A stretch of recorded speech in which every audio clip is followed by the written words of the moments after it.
Uh-oh, this little metal spike thing was sticking up. I drove and then I heard a boom. And it's because this thing did that. So I'm gonna have to find a way to hold this up when I back up, otherwise it's gonna get caught there and rip this thing out. So I think I'll use the summon thing. I'll hold it up by hand, back it up, and it will go over. But yeah, that's the one good thing with the car being able to drive itself. I'm gonna have to record this because that'll be kind of cool.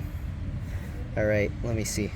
Okay, so I have the app where I can use this summon thing and I can make the car back up. I'm gonna have to hold the bumper up and then we'll see how it goes. I don't have a way to hold the camera. Oh, this car is leaving. Hold on.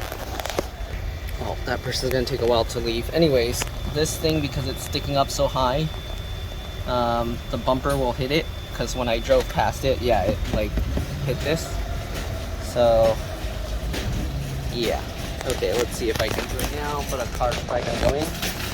Okay, you wanna hold it? So I can use this thing to summon the car backwards.